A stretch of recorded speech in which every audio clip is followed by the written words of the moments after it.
যখন দলের কর্মীরা বিপদে তখন যারা দলের কেষ্টবিষ্টু নেতৃত্ব, আজকে দলের কোথায় সেই মুখগুলো?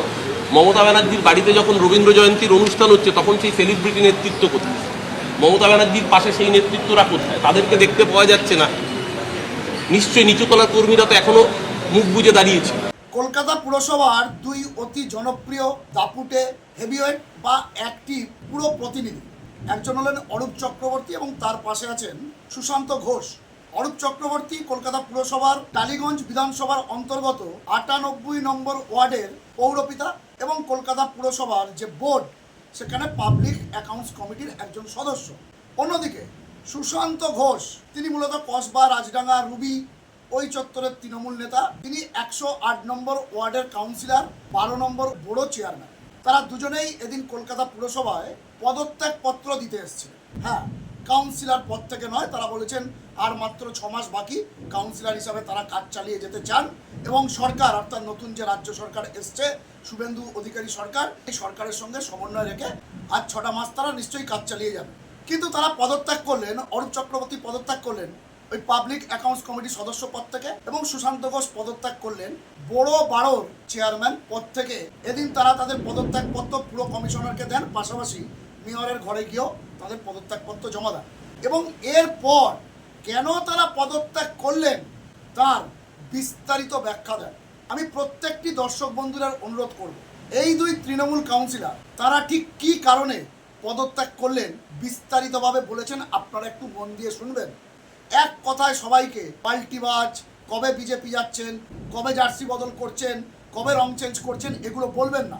আগে তাদের বক্তব্যগুলো শুনুন। মুষল পর্ব লেগেছে তৃণমূল এবং মুষল পর্ব লাগার জন্য কিন্তু দায়ী তৃণমূল শীর্ষ নেতৃত্ব, সেটাই তারা বুঝিয়েছে। যে সেলিব্রিটিদের মাথায় তুলে নাচানাচি করা হয়েছিল, এই যে যাদের চারপাশে Z+Y+ ক্যাটাগরির নিরাপত্তা রক্ষীরা নেতাদের কাছে কর্মীদের ঘেঁষতে দিত না, কর্মীদের সঙ্গে নেতাদের শত যোজন দূরত্ব তৈরি হয়ে গেছিল, কর্মীরা কি বলতে চাইছে সেটা তারা শুনতে পাননি। এরপরেও কিন্তু মমতা বন্দ্যোপাধ্যায়, প্রাক্তন মুখ্যমন্ত্রী, তৃণমূল নেত্রী, তিনি কাউন্সিলরদের ডেকে বৈঠক করেন। ৪৮ ঘন্টা আগে তিনি সকলকে অভয়বাণী দেন, অর্থাৎ কাউন্সিলরদের বলেন যে আপনারা কেউ পদত্যাগ করবেন না, ভয় পাবেন না, আমি আছি, সবাই আছে আপনাদের সাথে।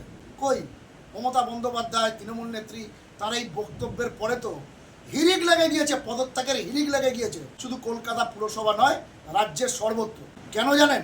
বিজেপি ক্ষমতায় এসছে বলে নয়, রাজ্যে রাজনৈতিক পালাবদল হয়েছে বলে নয়। কারণ যারা অভিভাবক, তৃণমূলের যারা অভিভাবক, সেই অভিভাবককেই তারা কাছে পাচ্ছেন না। এই দুর্দিনে, এই দুঃসময় মাথার উপর থেকে ছাদটা চলে গিয়েছে। পুরো দলটাই যে কর্পোরেট ধাঁচে চলছিল, সাধারণ মানুষের সাথে, এমনকি দলের নিচুতলার নেতা নেত্রীদের সাথে দলের শীর্ষ নেতাদের কোনো যোগাযোগ ছিল না, সেই কথাই কিন্তু এই দুই কাউন্সিলরের মুখে ফুটেছে। এবং তারা দুজনেই বললেন যে রাজ্যে রাজনৈতিক পালাবদল ঘটেছে। ৪টা মে ২০-২২ দিন অতিক্রান্ত হয়ে গেছে, তারপরেও কিন্তু তারা তাদের অফিসে বসেছেন, তারপরেও তারা ওয়ার্ডে ঘুরেছেন, কিন্তু শীর্ষ নেতৃত্ব কোথায়? তোমার দেখা নাই রে, তোমার দেখা নেই। এবং সেই কারণেই তারা তাদের এই বিশেষ পদগুলি থেকে অব্যাহতি চেয়েছেন এবং ইস্তফা দিয়েছেন। এবং আগামী ১ সপ্তাহের মধ্যে অবাক হবেন না, রাজ্যের প্রতিটি পুরসভায় যদি এরকম পদত্যাগের হিড়িক লেগে যায়। তো যাই হোক, অরূপ চক্রবর্তী যিনি দলের বিপদের সময়, সেটা সন্দেশকারী হোক কিংবা আরজি করের মতো একটা চরম নিন্দনীয় ঘটনা, তখনও দলকে ডিফেন্ড করে গিয়েছেন। সুশান্ত ঘোষ মহামারীর সময় দলের ক্রাইসিস পিরিয়ডে দলের হয়ে কাজ করে গিয়েছেন নীরবে, কিন্তু তারা দলকে ডিফেন্ড করেছে। তাদেরকে ডিফেন্ড করার মতো দলের শীর্ষ নেতৃত্ব নেই, অভিভাবক নেই, তাদের মাথার ওপর ছাদ নেই। এভাবে আর যাই হোক, একটি রাজনৈতিক দল অন্তত চলতে পারে না। বাকিটা আপনারা শুনুন। অরূপ চক্রবর্তী তৃণমূলের মুখপাত্র এবং অত্যন্ত জনপ্রিয় মুখপাত্র, ৯৮ নম্বর ওয়ার্ডের কাউন্সিলর, এবং সুশান্ত ঘোষ বড় বাড়োর চেয়ারম্যান, যদি এখন তিনি প্রাক্তন, পদত্যাগপত্র দিয়েছেন। তারা ঠিক কী বললেন, কেন তারা পদত্যাগ করলেন শুনুন, মন দিয়ে শুনুন, নিজের বিবেক বুদ্ধি দিয়ে বিচার করুন। আমার তো কোথাও থেকে মনে হয়েছে তারা অনেকাংশেই সঠিক কথা বলছেন। আপনারা কি ভাবছেন? তাদের বক্তব্য শোনার পর কমেন্ট বক্সে লিখে জানান। আপনাদের মূল্যবান বক্তব্য খবরওয়ালা সোমনাথ ইউটিউব চ্যানেলকে আরও সমৃদ্ধ করে। শুনুন অরূপ চক্রবর্তী এবং সুশান্ত ঘোষ পদত্যাগ দেওয়ার পর কী বললেন। তাহলে মানুষ নিজেকে চিনবে, আর পরবর্তীকালে ঘুরে দাঁড়ানোর সুযোগ পাওয়া যাবে না। এক, দ্বিতীয় কথা, মমতাদি বলেছেন যে মাঠে গিয়ে, অঞ্চলে গিয়ে থাকতে হবে।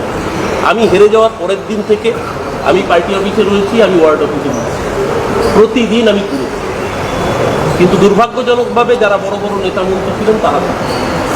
সেই মানুষগুলো, সেই ছেলেগুলো কোন ভরসায় রাজনীতি করবে, কোন ভরসায় তৃণমূল কংগ্রেসের পতাকাটা নিয়ে তারা দল করবে? আজকে তো এটা ঘটনা। আজকে শুনতে খারাপ লাগলো, সারা জীবন সিপিএম এর বিরুদ্ধে লড়াই করেছে। সিপিএমকে আমরা বলেছি তোমরা শূন্য হয়ে গেছে। সিপিএম শূন্যের বাজারও গণশক্তির বোর্ডে গণশক্তিটা লাগিয়েছে, তৃণমূলে ভরা বাজারও জাগো বাংলার বোর্ডে জাগো বাংলা লাগে। কেন লাগে? আত্মসমীক্ষা, আত্মমূল্যায়ন কবে দল? কোনো কথা বলতে গেলে মমতাদির কাছে পৌঁছতে দেওয়া হয় না। দিনের পর দিন যখন করবি, আপনি ছেড়ে দিন না। যে ধর্মতলায় মঞ্চ হয়েছে, ধর্মতলার মঞ্চে কটা এমএলএ উঠতে পেরেছে? এই সমস্ত সেলিব্রিটি সিরিয়াল যারা দেখেছেন তারা আগে সবার আগে পালিয়েছে। দলের কর্মীরা, নেতারা, এমএলএরা যারা লোক নিয়ে আসতো, কাউন্সিলরদের কথা ছেড়েই দিত। তারা মঞ্চে ওঠা তো দূরের কথা, সাইডে কোনো জায়গা পেতেন না। আর যাদেরকে আলো করে মঞ্চ পরিবেষ্টিত করে রাখা হতো তারা সবার আগে পাল্টি করেছে। তাহলে দলটা কাদের জন্য? তৃণমূল কংগ্রেস তো, তৃণমূল স্তরের কর্মীদের জন্য। তো সেই তৃণমূল স্তরের কর্মীরা কোথায় গেল? আজকেও যখন সেই কর্মীরা বিপদে, তাদের পাশে তাদের অভিভাবকরা নেই। তাহলে দলটা এক্স্যাক্টলি এই মুহূর্তে কি ফাংশনালিটি রয়েছে, এই প্রশ্ন রয়েছে। দেখুন, একটা হেরে গেলে খারাপ লাগা থাকে না, সবচেয়ে বড় কথা দলের যারা মাথা ছিল, ধরুন যুব প্রেসিডেন্ট, রাজ্যের যুব প্রেসিডেন্ট, রাজ্যের ছাত্র প্রেসিডেন্ট, কোথায় তারা 24 দিন ধরে? দলের বিরুদ্ধে না, দলের একটা অংশের বিরুদ্ধে লড়াই করতে হয়েছিল। সেসব পোস্টমর্টম আমরা পরে বলবো, নিশ্চিত করে সমস্তটাই বলবো। দলে থাকছেন সুশান্ত দা, নাকি অন্যান্য দলে তো এখনো আছি, দল থেকে তো পদত্যাগ করি। আমরা আজকে অ্যাকাউন্ট কমিটি থেকে এবং ও চেয়ারম্যান থেকে পদত্যাগ করেছি। ও এখনো দল সেক্রেটারি, আমি দলের মুখপাত্র। দল যদি মনে করে কালকে ছেড়ে দিতে, আজকেই ছেড়ে দিতে। আপনারা কি ভালো তৃণমূল, মানে সেই হতাশ তৃণমূল, আমি ভালো হতাশ না, তৃণমূল। আমি রবীন্দ্রনাথকে সবার উপরে বলবো, ভালো মন্দ যাহাই আসুক সত্যরে যাও সহজে, সত্যের মুখোমুখি হতে। না না, আমি হতাশ তৃণমূল, হতাশ তৃণমূল। যেরমভাবে চোখের সামনে দলটা তৈরি হতে দেখলাম, যেমনভাবে দেখেছিলাম দক্ষিণ কলকাতায়, সারা পশ্চিমবঙ্গ থেকে আমরা শূন্য হয়ে গেছিলাম, কিন্তু দক্ষিণ কলকাতায় একমাত্র মমতা বন্দ্যোপাধ্যায় জিতেছিলেন। মানুষ, সেখানকার মানুষ আমাদের জয়ী করে রেখেছিলেন। আর 2026 সালের সবচেয়ে খারাপ রেজাল্ট আমাদের দক্ষিণ কলকাতাতেই হয়েছে। আমরা হতাশ, যেহেতু রাজনীতিটা আমাদের দক্ষিণ কলকাতা কেন্দ্রিক প্রধানত ছিল, খুব হতাশ। এবং এই হতাশার কারণ আছে, গত 5 বছর 7 বছর ধরে রাজনৈতিক কর্মীদের সমস্ত দক্ষিণ কলকাতায় ঘরে ঢুকিয়ে দিয়ে তথাকথিত বাহিনীর নাম করে যারা দাপিয়ে বেরিয়েছিল কলকাতা শহরটায়, সারা কলকাতা শহরে, তার ফলে রাজনৈতিক কর্মীরা সমস্ত ঘরে ঢুকে গেছে। তারা রাজনীতি করার সুযোগ পায়নি, অপশন ছিল না কোনো। আজকে এই যে বাহিনী দক্ষিণ কলকাতায় 4-5 বছর ধরে তৃণমূল কংগ্রেসের নাম করে কবজা করলো, রাজত্ব করলো, তাদেরও কিন্তু আজকে খুঁজে পাওয়া যাচ্ছে না। সেদিনকে কেন ঘুরে দাঁড়াতে পেরেছিলাম জানেন? সেদিনকে একটা সাংসদ ছিল মমতা বন্দ্যোপাধ্যায়। সেদিনকে তৃণমূল স্লোগান দিয়েছিল 41 বনাম 1-এর লড়াই, আসুন আমরা ঘুরে দাঁড়াই। ঘুরে দাঁড়িয়েছিল কারণ তৃণমূলের সকল নেতৃত্বরা তারা ময়দান ছেড়ে পালিয়ে যাবে। আজকে আমরা কর্মীরা রয়েছি, নেতারা ময়দান ছেড়ে পালিয়ে যাবে। আমি বলি, আমার অফিস যেটা ভাঙচুর হয়েছে, হ্যাঁ দুজনে একটু আলাদা। আমার রুবির মোড়ে যে অফিস ভাঙচুর হয়েছে, সেই ভাঙচুরের সঙ্গে বিজেপির কোনো সম্পর্ক নেই। এটা কারা করলো? কারা করলো আমি থানায় অভিযোগ জানিয়েছি, নিশ্চিতভাবে তদন্ত করে পুলিশ বার করবে কারা করেছে। এবং আপনারাও নিশ্চয়ই এতদিনে জেনে গেছেন কারা করেছে। এবং আমি দায়িত্ব নিয়ে বলছি, আমার যে ব্যক্তিগত অফিস রুবির মোড়ে যেটা ভাঙচুর হয়েছে তার সঙ্গে বিজেপির কোনো সম্পর্ক নেই। অধিকাংশ জায়গায় দুপুর 12টার পরে যারা বিজেপি হয়েছে, এই গন্ডগোলটা অধিকাংশ জায়গায় তারা করেছে। 4 তারিখ দুপুর 12টার পরে যারা বিজেপি হয়েছে, 2-1টা জায়গায় যেখানে পুরনো বিজেপির কর্মীরা যুক্ত ছিলেন, আমি অন্তত এই জায়গায় শ্রমিক ভট্টাচার্য যে স্টেটমেন্টটা দিয়েছেন তাকে সাধুবাদ জানাবো এই কারণেই, কারণ 2021 সালে আমরা কিন্তু এই স্টেটমেন্ট দিই। আমরা যতই বলি 2021 সালে আমরা স্টেটমেন্টটা দিতে পারিনি, এবং 2021 সালে আমাদের বিরুদ্ধে অভিযোগ উঠেছিল। আজকেও যখন এই ধরনের 2-1টা ঘটনা ঘটেছে, রাজ্য বিজেপি নেতৃত্ব তাদের কাছে জানানোর পরে, তারা খবর পাওয়ার পরে, সেক্ষেত্রে কিন্তু তারা অ্যাকশন নিয়েছেন। বেশ কিছু ক্ষেত্রে তারা তাদের দলীয় কর্মীকেও অ্যারেস্ট করিয়েছে। স্পেডকে স্পেড বলতে হবে, সাদাকে সাদা বলতে হবে, কালোকে কালো বলতে হবে। আমি বিজেপির বিরোধী রাজনীতি করি মানে যে একটা সঠিক কাজ করলেও তার সমালোচনা করবো, এটা সঠিক নয়। এই জন্যই আজকে দলের এই অবস্থা। আজকে মানতে হবে যে এই সময়ে দাঁড়িয়ে আজকে নিশ্চিতভাবে 2-1টা জায়গায় ঘটনা ঘটেছে। ঘটনা ঘটেনি বললে ভাবের ঘরে চুরি করা হবে, কিন্তু যখনই সেই ঘটনা এসকালেট হয়েছে, বিজেপির শীর্ষ নেতৃত্ব অন্তত এই ঘটনাকে প্রশ্রয় দেয়নি। শুধু তাই না, আমি বলছি এই কলকাতা পুরসভায় আমাদের সতীর্থ পৌর প্রতিনিধি সজল, সে নিজে দাঁড়িয়ে আমি দেখেছি বরানগরে পার্টি অফিস খুলিয়েছে। এটা ঘটনা আজকে জগন্নাথ চট্টোপাধ্যায় খুলিয়েছে।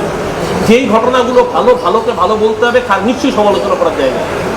গরিব মানুষের পেটে লাথি করলে সমালোচনা নিশ্চিতভাবে হবে, হকারের পেটে লাথি করলে নিশ্চয়ই সমালোচনা করার জায়গা আছে। কিন্তু আজকে তার সাথে সাথে আমার কাছে, আমি রাজ্যের মুখপাত্র, আমার কাছে সত্যি এই প্রশ্নের উত্তর নেই যে যেই কাজটা 5 দিনে হয়ে গেল চিংড়িহাটার বুকে মেট্রো রেলের কাজটুকু, সেই কাজটার জন্য কেন সুপ্রিম কোর্টে যেতে হয়েছিল, আমার কাছে এই প্রশ্নের উত্তর নেই। দিনের পর দিন আমরা মিডিয়ায় বলেছি মুখপাত্রের কাজ দলকে ডিফেন্ড করা, কিন্তু আজকে তো পরিষ্কার বোঝা যাচ্ছে যে আমরা যে উত্তরগুলো দিয়েছি, উত্তরগুলো মানুষ গ্রহণ করেননি বলেই আজকে এই অবস্থা। বিধাননগরে আমরা হারলাম কেন? একটা বড় সেকশনের মানুষ কেন শহরতলির বিমুখ হলেন? আত্মসমীক্ষা কোথায়, আত্মসমালোচনা কোথায়? তার জন্য দলের হার, দলের যে পরাজয়, সেটার জন্য দায়ী দলের নিচুতলা এবং মধ্যতলার নেতৃত্ব, যারা জেনে বুঝে খবরগুলোকে আড়াল করেছিলেন। মানুষের যে ক্ষোভ, সেই ক্ষোভটা সঠিক জায়গায় এসকেলেট করেন। আজকে এটা তো ঘটনা, পুঞ্জীভূত ক্ষোভের বহিঃপ্রকাশ ঘটে। আজকে যতই আমরা অস্বীকার করার চেষ্টা করি না কেন, আজকে আর্যিকরের মতো ঘটনায় মহিলা ভোট আমাদের বিমুখ হয়েছে। এটা ভাবের ঘরে চুরি করে লাভ নেই। সেই জায়গায় দাঁড়িয়ে এখন যতই দলের শীর্ষ নেতৃত্বের পক্ষ থেকে বার্তা দেওয়া হোক যে রাস্তায় থাকুন, রাস্তায় থাকার জন্য দেখতে পাচ্ছি না। আমাদের যারা ভিভিআইপি নেতা মন্ত্রী ছিলেন তাদের কাউকে দেখতে পাচ্ছি না। আমি এখনো আমরা ডিসেম্বর অব্দি নির্বাচিত জনপ্রতিনিধি, এই সময় আমরা চাইলে আজকে ইস্তফা দিতে পারি। ইস্তফা দেওয়াটা কোনো বড় সাবজেক্ট নয়, কিন্তু আমরা যদি আজকে ইস্তফা দিই, প্রচুর মানুষ এখনো তাদের বেসিক ফাইনের জন্য আমাদের কাছে আসতে হচ্ছে। প্রত্যেকের আধার কার্ড আপডেশন হতে পারে, ইডব্লিউএস এর সার্টিফিকেট হতে পারে। আমরা অঞ্চলে গিয়ে মানুষের সাথে কথা বলবো, যদি মানুষ বলে যে মানুষের ম্যান্ডেট মেনে নাও, তোমার দরকার নেই সার্ভিস দেওয়ার, আগামীকাল আমরা ইস্তফা দিতে রাজি আছি। ইস্তফা চেয়ার আঁকড়ে বসে থাকার জন্য তাহলে আজকেও ইস্তফাটা দিতে হবে। চেয়ার আঁকড়ে বসে থাকার জন্য রাজনীতি ছোটবেলা থেকে কাউন্সিলর হিসেবে কাজ করতে কোনো সমস্যা হচ্ছে আপনার এলাকায়, কাজের ক্ষেত্রে কোনো না, প্রবলেম? এখনো পর্যন্ত যেহেতু আমাদের অধিবেশন হয়নি বা বড় মিটিংও হয়নি, তার জন্য আমরা বুঝতে পারছি না যে আগামী এমআইসি হচ্ছে না। আগামী দিন সেই যেহেতু সামনে বর্ষার সিজন আসছে, কলকাতায় জল দেখুন, একটা স্পষ্ট কথা, সেগুলো আমাদের কাছ থেকে আমাদের যে কাজ করবার ইচ্ছা বা তাগিদ, সেটা মানুষ বলেছে এখন তোমরা বিশ্রাম নাও। যাদেরকে কাজ করবার জন্য মানুষ রায় দিয়েছে, তাদের কাছ থেকে কাজটা আমাদের এখন দেখা উচিত। আর আমি সর্বশেষ আরেকটা কথা বলবো, যে কারণে আমাদের পদত্যাগ বলুন, যাই বলুন, যে আমাদের একটা ক্ষোভ বলুন, অভিমান বলুন, যে নেতৃত্বটা কোথায়। কর্মীদের খারাপ দিনে কী করে পাশে দাঁড়িয়ে রাজনীতি করতে হয়, আমার মনে হয় সেটা আমাদের বর্তমান দলীয় নেতৃত্বকে, যারা সকল মন্ত্রী ছিলেন, গত কয়েক বছর ধরে নেতা নেত্রী হয়ে ঘুরে বেরিয়েছেন, তাদের ওই শ্রমিক ভট্টাচার্য, শুভেন্দু অধিকারী এবং দিলীপ ঘোষকে দেখে শেখা উচিত। গত 5 বছর ধরে তারা যেরকমভাবে অত্যাচারিত তাদের কর্মীদের পাশে দাঁড়িয়েছিল, আজকে সেই একই ভূমিকা আমার দল কিন্তু পালন করতে পারছে না। সুশান্তদা, আপনাদের দুজনের কাছে প্রশ্ন, নতুন সরকারের সঙ্গে কাজ করার সুযোগ পেলে কাজ করবেন?